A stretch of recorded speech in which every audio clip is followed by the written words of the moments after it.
If your company has bad debt, consider assigning your accounts to Merticon, MERTICON.com. Merticon, global leader in collections. If you're new to the channel, welcome.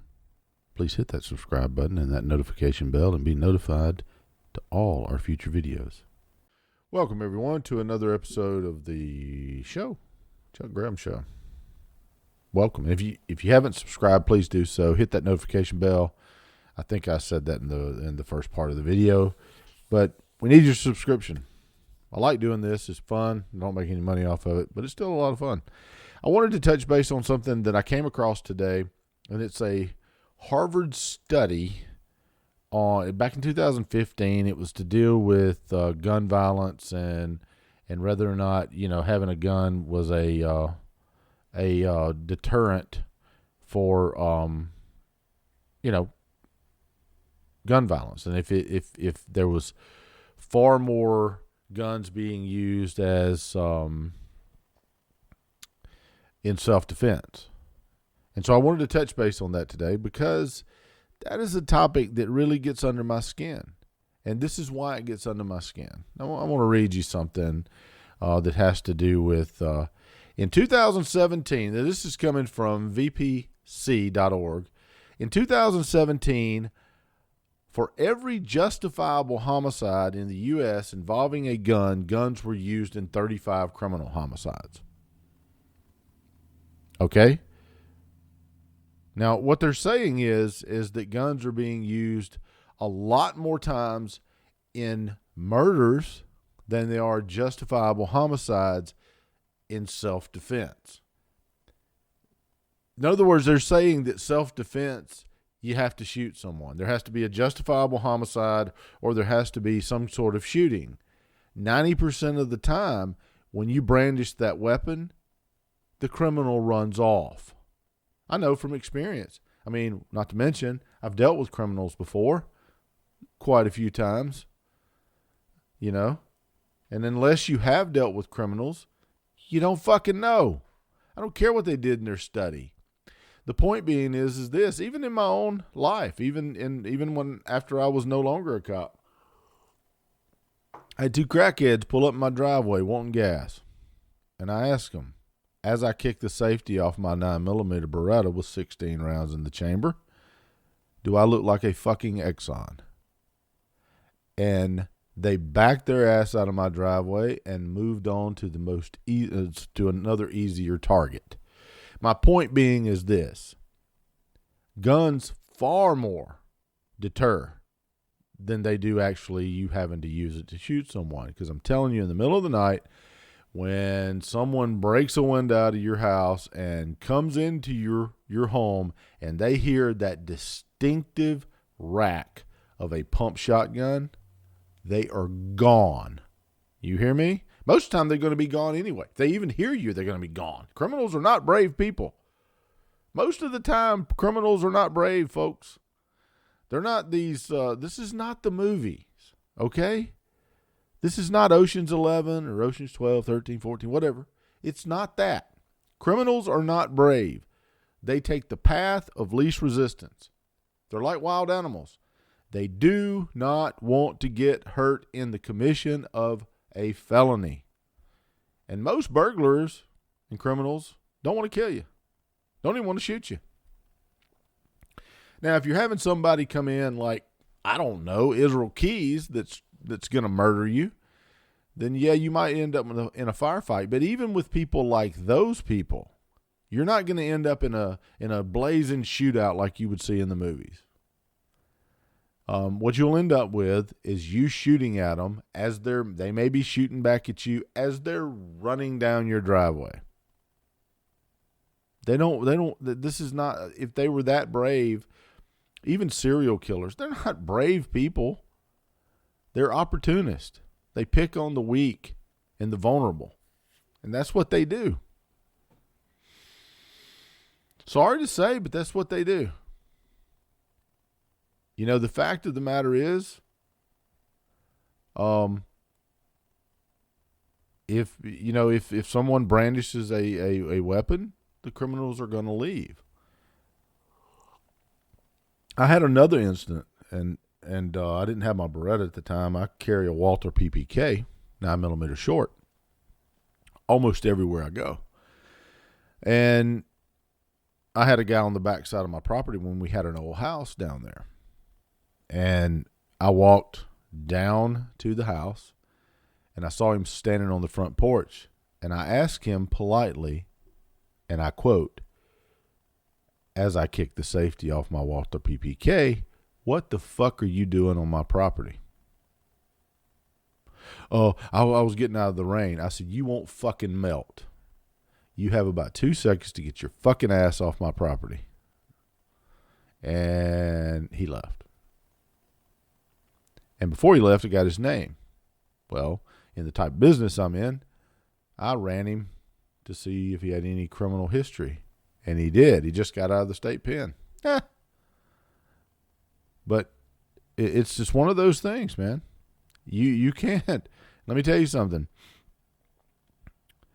I'm always like on hyper alert when I deal with people that I don't know. And it's just, I don't know. I've just always been that way. It's not the fact that I was a cop. It was just the fact that I've always been that way. If I don't know you, I probably don't want to know you. And I'll help you. I'll call the police. They can help you with your car. I'm not a mechanic. I'm not the fucking Exxon. So, but, you know, like I did before, they backed out of my driveway, I called the police. They caught them down there, well, getting gas at the Exxon. And so they had stopped at multiple people's houses, probably to do nefarious shit. I'll tell one more story and then I've got to get off here. But the fact of the matter is these studies are bogus. I don't understand where they get these studies, but even Harvard in this study here, and I'm gonna put the links down below, but I'm also going to put the CDC study is down below so that you can see the actual statistics coming from the government. Generally, 60 to 2.5 million people use firearms as self-protection, and that's just a fact. Okay, firearms are used more often to intimidate than self-defense. Well, at least they got that particular right, but they're distinguishing between intimidation and self-defense. Let me tell you something, folks. When you're a cop, you're trained to use deadly force to stop the threat. That's what it's for, to stop the threat. If you pull that weapon out and they put their hands up and they drop their weapon, that's self-defense. You've stopped the threat. That's what you've done. If they run off, I'm not going to chase somebody trying to burglarize my house. I'm not the cop. I'm not the police anymore. If I brandish that weapon and his ass runs off, mission accomplished. Police can go chase his ass down. I'm not. As long as he's not threatening me or my family, whatever. That's not my job. It's not my job to chase him down. So the point being is this. Using data from the National Random Digit Dial Telephone Survey conducted under the direction of Harvard Injury Control Center, we examined the extent and nature of offensive gun use. Offensive gun use? I thought it was self-defense. Anyway, we found that firearms are used far more often to frighten and intimidate than they are used in self-defense. All reported cases of criminal gun use, as well as many of the so-called self-defense gun uses appear to be socially undesirable. So-called. Anytime you use so-called, like I did as a pun in my description, you already got a pre-notioned idea. Harvard already has an anti-gun stance, so they have a pre-notioned idea, and their study is worthless. Listen to the CDC. Listen to the government statistics. The fact is, intimidating someone to get off your property and not rob you is self-defense. You don't have to kill somebody, and I would prefer that you didn't. But you use that deadly weapon to stop the threat. You don't use it as an automatic kill trigger button. It's not. That's not what it's for.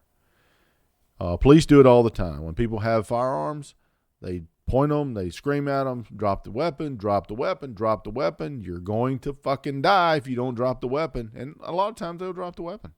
And they should. And that's self-defense. Especially if it's not the cops that's being the ones trying to get someone in custody. Folks, these are misleading studies. I'm sorry, but Harvard's, they ought to get the Dumbass of the Year award for this, because that's not true. At least they did say they tried to distinguish between intimidating a suspect or somebody and self-defense. Well, both are the same. If someone's fixing to drag a woman into her car and I whip out my gun and I tell him, let her go, did I not just defend this woman? And he lets her go without getting shot and runs off. They catch him later or don't catch him, whatever. But did I not defend this lady? Of course I did. These are just misleading studies. I'm sorry. They just are. Listen to what the CDC says. I believe it was 60 and let me look at let me make sure I got the facts right on this, but I believe it's 60 to 60 to 2.5 million. 60,000 to 2.5 million. But look at the study for yourself. Don't take my word for it. But these are just two of an example of anti-gun bias. I mean, and I don't think, last I looked in Mississippi, our firearms permit, I don't think there's ever been a permit carrying holder that has committed any kind of crimes with their permits. At least the last time I looked. It might have changed since then. Do your own due diligence. This is an opinion show. This is my opinion. I look at what they said, and I look at my own life experiences, and then I go from there, you know. So, you know, do your own due diligence when you're listening to anybody, because whether it be me, whether it be Harvard, whether it be whoever, do your own due diligence, because it's important that you get all the facts and you take the totality of the information, which obviously the CDC did. And be safe, because a lot of times firearms are a deterrent. Criminals, like I said before, they want to take the path of least resistance. They do not want to.